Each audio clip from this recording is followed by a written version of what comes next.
on so quick this morning? I think everyone is really excited for this Facebook Live series. I know I am.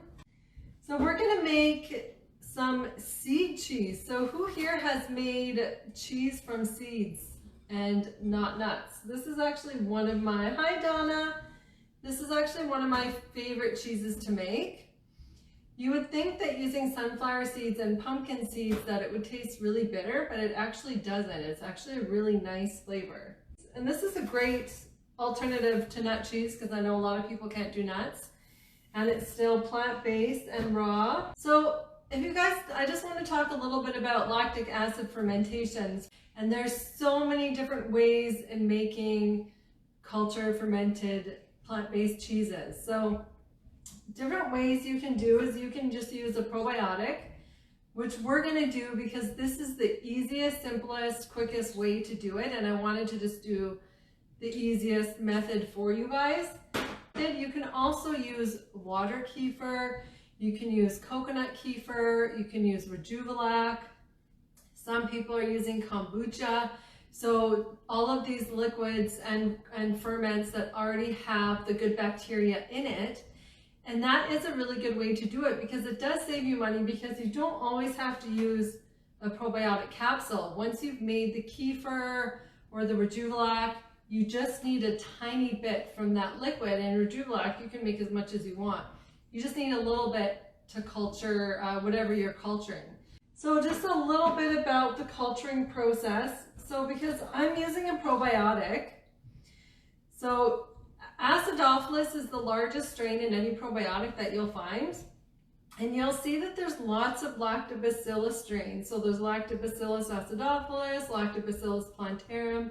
There's a bunch of them, but Acidophilus is the main one, the key lactobacillus strain that is going to cause the fermentation. And I'll just show you guys the one that I have right now that I really like. So you really want to get a dairy-free one.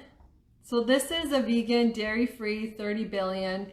And it says, yeah, gluten-free, dairy-free, soy-free. So this one is the 30 million. I just always recommend getting one that's dairy-free and minimum 15 billion, and it will always work. What happens is when we're doing the lactic acid fermentation, okay, is the Acidophilus strain is going to eat the sugars in the food, which is going to release lactic acid, and the lactic acid lowers the pH of the environment so that bad bacteria that causes mold can't grow.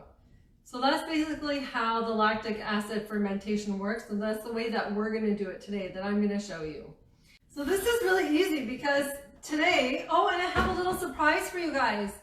I'm going to show you how to make my signature flax crackers as well, because we can't have cheese without crackers, and at the end on Wednesday we can have a little cheese party together. So that will be fun. So we're going to make the flax crackers, and actually the flax cracker recipe is in my free ebook, so if you don't have that, I can send a link to it after.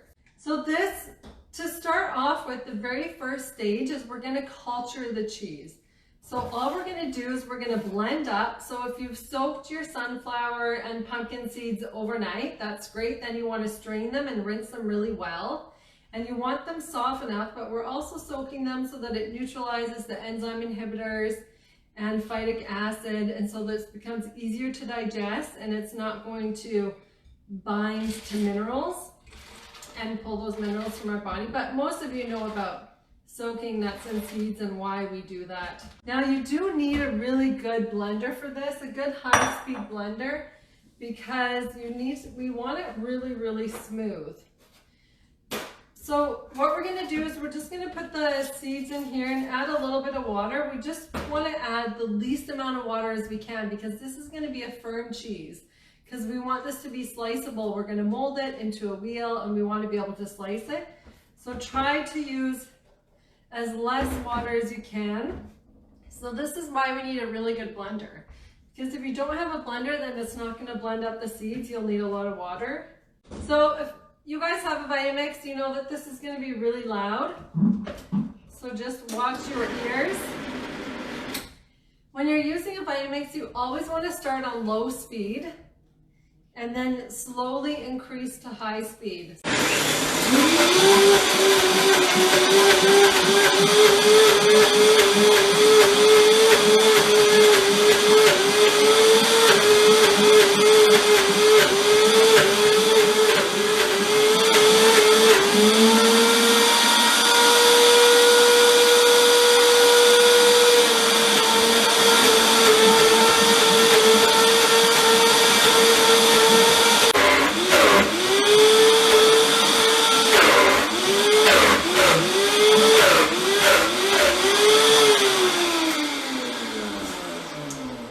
It looks tough, but it's really not. If you have a good blender in the tamper, it'll be really easy, but I think that that is as good as we're gonna get. This looks pretty smooth. There's still a little bit of texture, but that's fine. So then what I'm gonna do is I'm gonna add in, I'm just gonna put this aside. So now what I'm gonna do is I'm gonna take the probiotic capsules and I'm just gonna open them and dump them into the blender. Just like this. And I'm not gonna re-blend this up. I'm just gonna really mix it up with my spatula and just do this manually. Because if I keep blending and adding more heat, it's gonna decrease the activity of the acidophilus. So I don't want to do that. I'm just gonna mix this up as good as I can. So now that this is mixed up really good, so I'll just show you guys the texture. So you can see that it's really thick, almost like a really thick spread. So this is what we want. Now what we're gonna do is we want to grab a bowl with a colander or a strainer, and you just need a bowl or something to catch the water, because we're going to be putting our seed mixture in this cheesecloth and then putting a weight on it so that it's going to be, there's moisture that's going to be released, some of the extra water. So we just need something to catch that excess water. So I have some cheesecloth, or you can use a net milk bag as well if you don't have cheesecloth. And I'm going to put the seed mixture in here. It's going to be a bit sticky and difficult, but we can manage.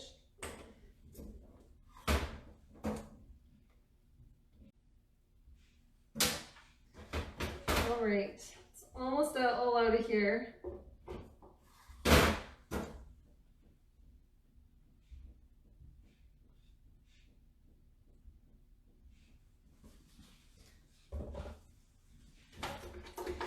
Just get the rest out of the bottom, and then I'll show you what to do next.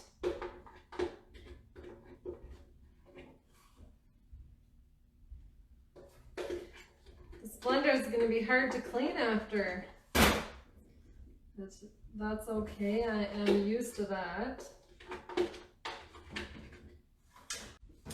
I cut a large piece, so I'm just using 2 layers, but you can do the 1 layer as well. So once I have it in here, I'm going to create just like a little ball like this, and I'm going to twist the top, and now I'm going to put it into the colander. And what you want to do is you want to have a weight, some kind of a weight. So I just have a little mason jar, and I put water in it and put the lid on. And now I'm just going to place this on top, because this is going to help get the excess water out of the mixture. And then what I like to do is I'm just going to cover it like this. And then I'm just going to place this in a dark place this is going to be for 24 hours, because we're going to come back tomorrow morning at the same time and we're going to flavor it. Okay, and then it's that easy. I'm just going to put this aside until tomorrow morning, And we're gonna come back and you're gonna see that it is gonna smell sour and it's gonna taste sour as well. This is my signature flax cracker recipe. I think it's the best flax cracker recipe out there. I don't know, you guys can be the judge of that. When I got into raw food and I started eating flax crackers, none of the recipes out there I liked. They were either always too dense, they just didn't have that right texture. So I came up with a way of using ingredients. We're gonna get a really crunchy cracker that's light and not dense, but super flavorful at the same time. So for this, you're gonna need a dehydrator. You will need a dehydrator for these flax crackers. So we're gonna be using whole flaxseed and ground flax. So this is the trick, because if you use all whole flax, then that's what makes it really dense. But if we combine the two, the whole flaxseed and the ground flaxseed, it's gonna give it a lighter texture. And then for the vegetables, we're gonna blend up some vegetables, and that's gonna be basically our wet batter that we're gonna add to the flax. And we're gonna use a mixture of hard and soft vegetables. So this is also the trick. So we're gonna be using a mix of zucchini. So zucchini is a really watery, light vegetable, or you can use cabbage, any kind of vegetable that has a lot of water in it. So cabbage, celery, zucchini. And because I want my flax cracker to stay a golden color, I peeled the zucchini. So if you don't peel the zucchini, then it's gonna be green. So just keep that in mind. And then I'm adding, as the hard vegetable, I'm adding carrots. So as a hard vegetable, you could add beets, but keep in mind that the beets will turn it a color, like a pink or a red color. And then I have some celery that I'm adding in as well. So that's a mixture of the carrots, the zucchini, and the celery for the vegetables that I'm using as the wet base. And then we're gonna add in some lemon juice, Italian seasoning. You can use whatever spices you want, but I like this Italian flavor. So you guys can modify this and create whatever flavor you like. You can use curry powders, garam masala is really good in this. You can use the Chinese 5-spice would work. And then I'm gonna add in some coconut aminos, or you can use tamari. Just keep in mind, if you use tamari, it has a lot more sodium content, and then you won't need to add the salt. And I'm adding onion powder because I love onion powder. It adds a really nice sweet flavor, and garlic and some Himalayan salt. So those are the ingredients for the flax cracker. So what we're gonna do is we're gonna blend up everything except for the flax. That's gonna be our batter. Put my bowl here. And so I have the garlic, the onion powder, our coconut aminos, salt, Italian seasoning, and the lemon juice.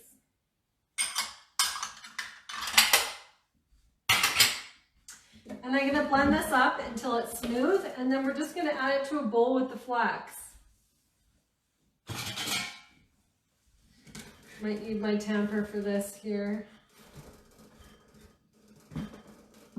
Oh, and we're gonna add in some water, about 1/4 cup to 1/2 cup, just enough to blend. Because don't forget, we're using zucchini, which has a lot of water in it as well.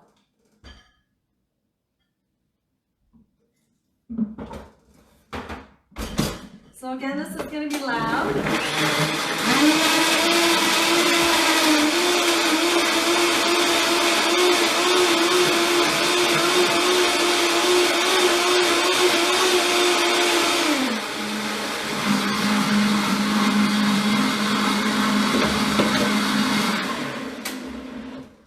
So that's good, that was quick. I really smell the garlic and the spices. I wish you guys could smell it. So then we're just gonna grab a bowl. So I'm gonna add in the flax, the whole flax and the ground flax. And then we're just gonna pour in the liquid.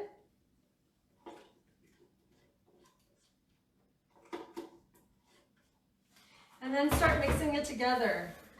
Now if you've used too much liquid, too much water, that's okay, because then all you need to do is just add some more flax, because the flax is it's going to soak up the water and it's going to get really thick. So the flax acts as our binder in this recipe to hold it all together so that we can spread the batter out on a tray and then dehydrate it. And I think I did use too much water, which is fine, so I'm going to add some more ground flax. So I keep it in the freezer so that it stays good, because flax, like I said, goes rancid really fast.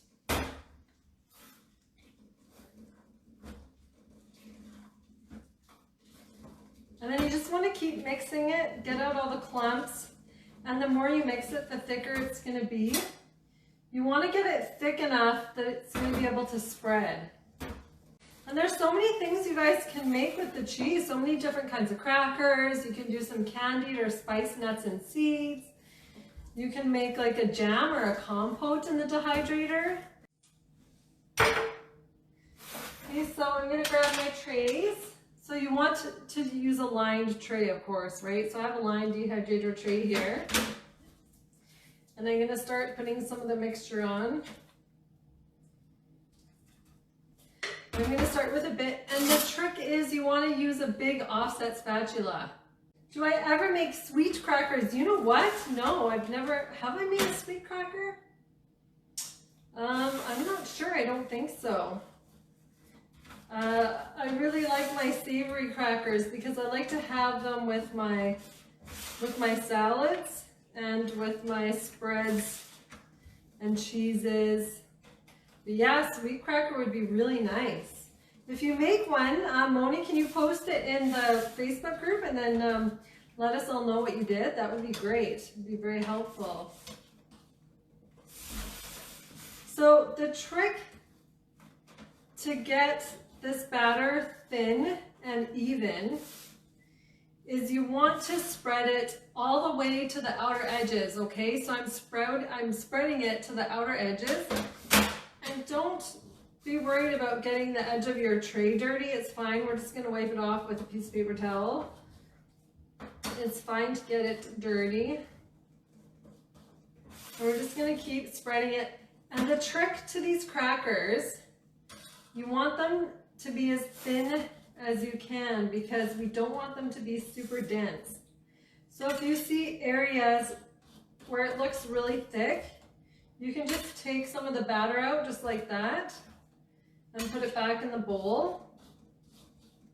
And then you just want to keep spreading it. And I'm really picky when it comes to spreading stuff on a tray, on a dehydrator tray. So you can be as picky as you want, but I like it to be really even. You want to make sure that there's no holes either. So I'm not going to take much more time doing this because otherwise it's just going to take too long. And as you can see, I could go on and on forever trying to make it perfect. But you can see now that we have a really even layer. Almost good here. I'm just going to get this excess off. And then I'm going to score them. So we're going to score them into cracker shapes. So you can see that this looks really good. There's no lumps, there's no holes. This is going to be a nice, even cracker. And now we're ready to score because you can see that it's gotten really thick and it's spread out there really nice. So then I'm going to take a bench scraper or a pastry scraper. And what you want to do is you want to gauge out where the middle is. And this is how we're going to score them. Or you can use a ruler if you want to be super accurate. I'm just going to score out where the middle is and just create a line all the way down. And then I'm just figuring out how I do this. Oh yeah, okay. And then you want to do 2 lines here. I like my crackers to be small and square. So now I'm just going to keep scoring all the way down like this.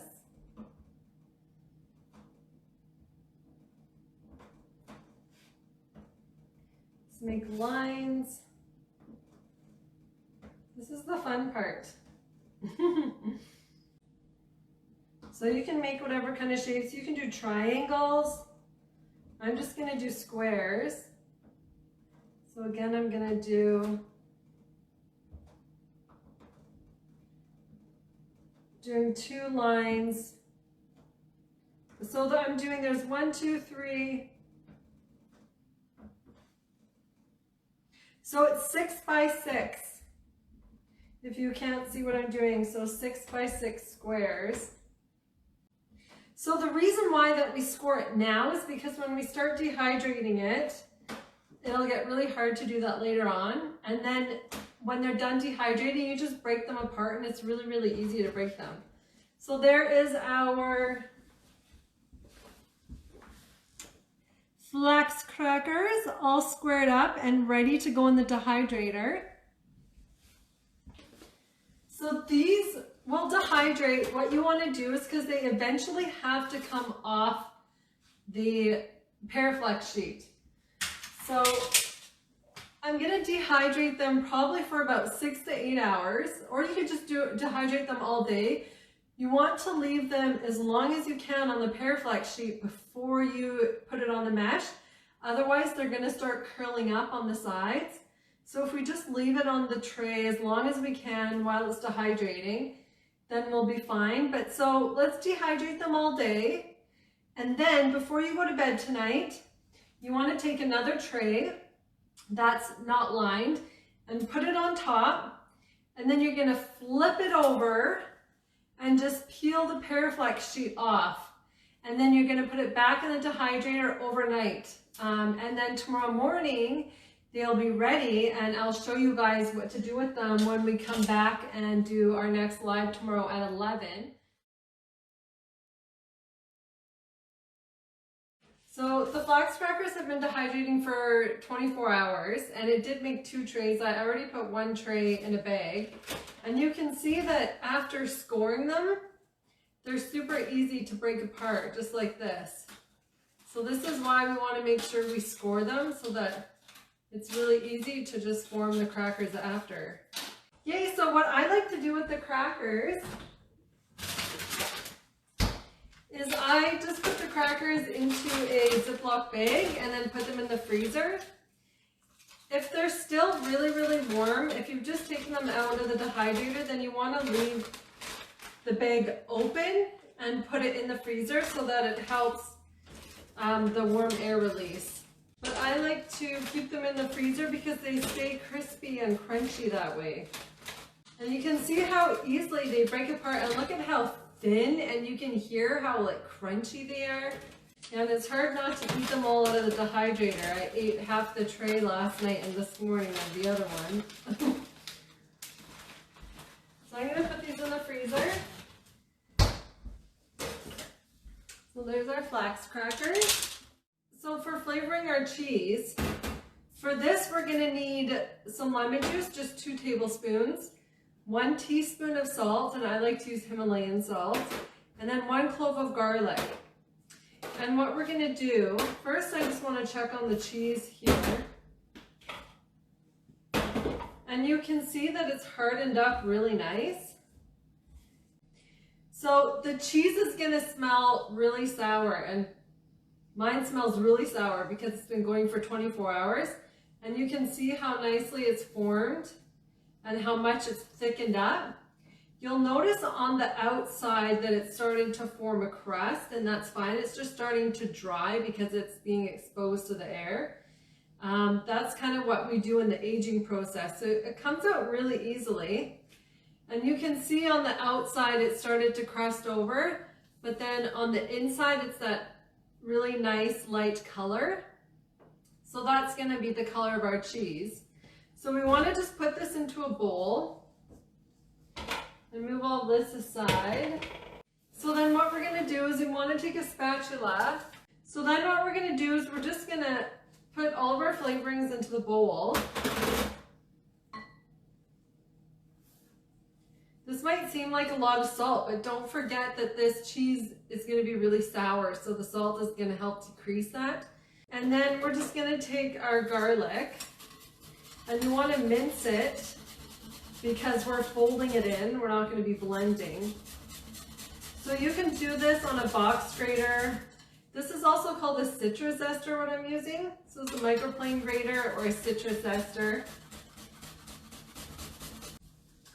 And then what we're gonna do is we're just going to mix everything together. And this might be a bit difficult at first because the cheese is gonna be pretty hard. But as you get it going, it's gonna soften up, and then it's gonna be easier to mix. And see, the lemon juice also helps lighten up it as well, and this is why I like to use lemon juice in the recipe. But it's also gonna help give that an extra tart taste.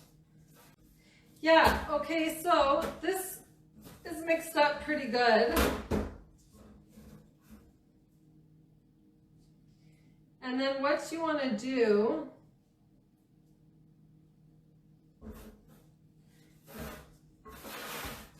is, if you have chef rings, like ring molds like this at home, this is what I'm going to use to mold the cheese. Or you can use silicone molds, you can use a cookie ring, like the big tall cookie rings. If you guys have anything on hand that you can use if you don't have the ring molds. And then what I'm doing is I'm lining them with a cake collar. So this is also called an acetate sheet or a cake collar, or you guys can use parchment paper. So if you don't have a cake collar, which I know most people won't, that's fine. You can use parchment paper as well.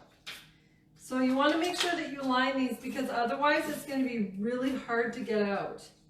So what I've done here is I've just taken a cutting board and I've lined it with parchment paper, and I've just put the ring molds onto the board with my acetate sheets.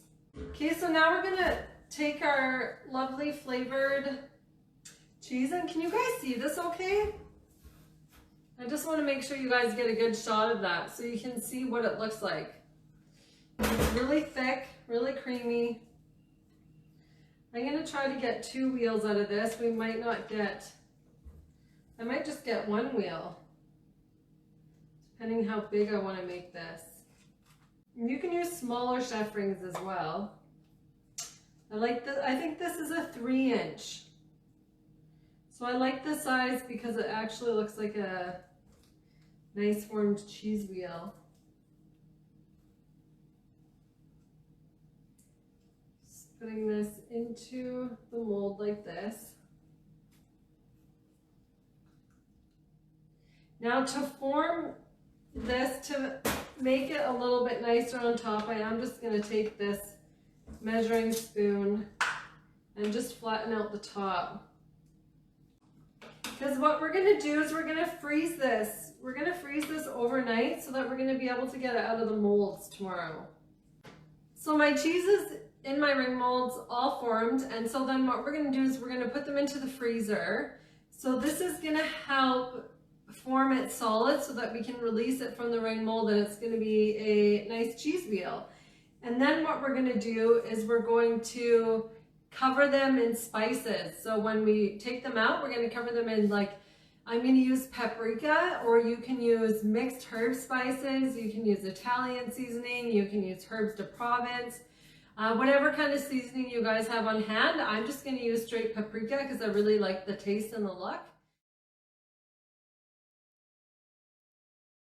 So I'm going to do 2 different flavors. So I have an Italian dried seasoning, and then I have paprika. And you can use smoked paprika or regular paprika. I'm just using regular paprika.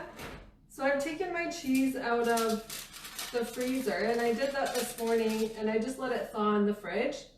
So now it's soft enough where I'm going to be able to adhere it to the seasonings. I'm just going to grab paper towel here. Oh, and I also got of choice so we can all have a little party. So I don't drink, so my wine is fresh juice. So I have orange and grapefruit juice. So if you guys have something on hand and you want to grab one, you can get your beverage all ready to go. So that when we're having our cheese, I'm not sure how the orange and grapefruit juice is going to go with the cheese, but hey, it might go really well. You never know. Okay, so I have gloves on because you're going to see why, and you don't have to use gloves, but it's just a little bit messy. So I'm just going to cover my cheese. So first I'm going to do the Italian seasoning here. And I'm just going to literally just put it into the seasoning. And as it softens up, it is going to be a little bit harder to do this. And mine is actually pretty soft right now. So you can just roll it in the herbs. Or you can pick the herbs up and do this. Whichever way is easiest for you. This is a little bit messy. And then I'm gonna go like this. So this is why we form it in the ring mold, because as you can see, they look beautiful. It looks like a cheese wheel, and it's much easier to use it after.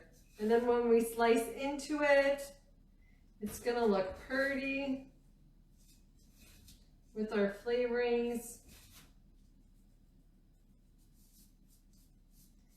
Just gonna brush off the excess seasonings there.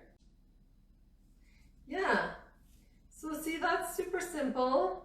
That's covered enough, really. And then you can just, if you got some areas that kind of sunk in, you can just form it again with your hands, like I'm doing now. That looks beautiful. Oh, did you guys see that okay? I don't want to move it now, but I'll give you a close-up after. Paprika. And I'm probably going to have to add more paprika. So I'm just going to do the same thing. See, and if you have little holes around your cheese, that's just because it was so thick, and then when we put it into the mold, it did that, which is fine because see, once you put your seasonings on, you don't notice it. And I'm definitely going to need more. I'm going to need more paprika for this. This one's a little bit harder to do. And I can pick it up and then just kind of add it on like this. So now I'm just forming it again with my hands because I messed it up a little bit. And it's okay to put a lot of seasoning. Like, this is a lot of seasoning, but that's what you want. It's totally fine. It's going to taste really, really good. So there's our lovely cheeses, our cheese wheels. And if I was to age this in the fridge for 3 to 5 days, it would be a lot harder. So this is pretty soft today, which is fine. We'll still be able to slice into it. But what I'm gonna do, so now we want to add a little bit of stuff to our, I'm not making like a full fancy cheese plate. Like I said, I don't have much ingredients on hand. And I do normally like to make like a fruit chutney or a sun-dried tomato paste. But I didn't do that today. So you can make like jams. Jams are really good. Fruit jams or fruit chutneys made in the dehydrator. It gets them really thickened up, and I love adding it to my cheese plates. I love adding fresh components, so I have some microgreens. I have sun-dried tomatoes and dried olives. Who here loves dried olives? They are my favorite. I add them to my salads all the time. Well, it's not a super fancy cheese plate, Tanya. It's, or maybe I'll just put the full olives on, actually. I mean, I'm just making one with what I have on hand. So I'm just going to chop up some of these tomatoes into slices. And because we can just kind of add these on. And I have my crackers all ready to go. Do you guys have your flax crackers or any crackers on hand. We're going to add our crackers on.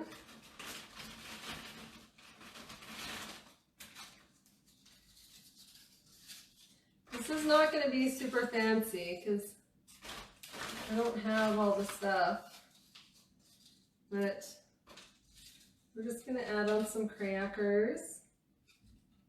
So let's see if this will slice because it's still not totally firm.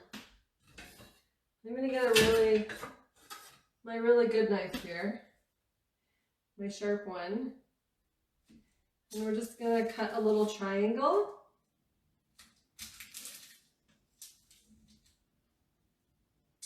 And you can take, but see, look, it's beautiful. Look at our beautiful cheese. I'm so happy. Yay.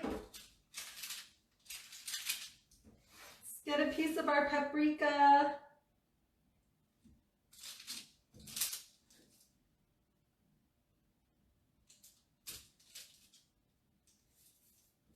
Yay, this one looks beautiful too.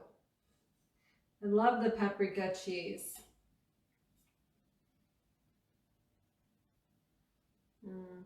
There we go. And then I'm going to get another piece of the Italian one here.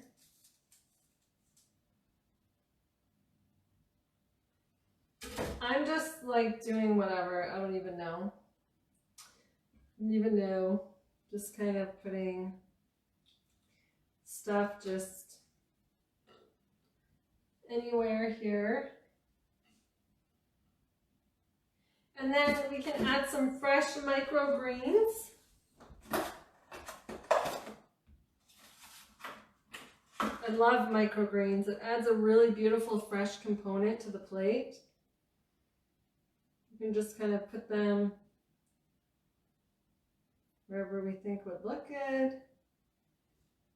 This looks beautiful. Actually, this looks really nice. So there's our little, can you guys see that okay? There is our homemade cheese plate. I don't know about you, but I'm going to try some. Okay, so let's have a little cheese party. I got my fresh orange juice and grapefruit juice. Cheers, you guys. Let's all cheers to the phone. See, we can have little parties online. How many of that? Which one should I try first? Should I try the Italian one? Yeah. Let's try the Italian one first. And then we can put a little olive on there.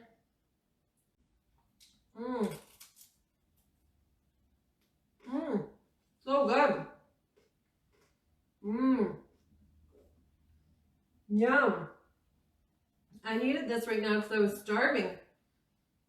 So mine, I can really taste the garlic. Really good. And it does, I can still taste that sour fermented taste. But the flax crackers, the flavor of the flax crackers with the cheese, oh my goodness, it's so good. Okay, thank you guys so much. You guys have an awesome day. Thank you for joining me for my cheese party. Cheers, and I really appreciate it. You guys can go and enjoy your cheese plates with your family. Or if you're by yourself, you get it all to yourself. So thank you so much for joining, you guys. I really, really appreciate it. And you guys have an awesome day. Thank you. I'll be back soon.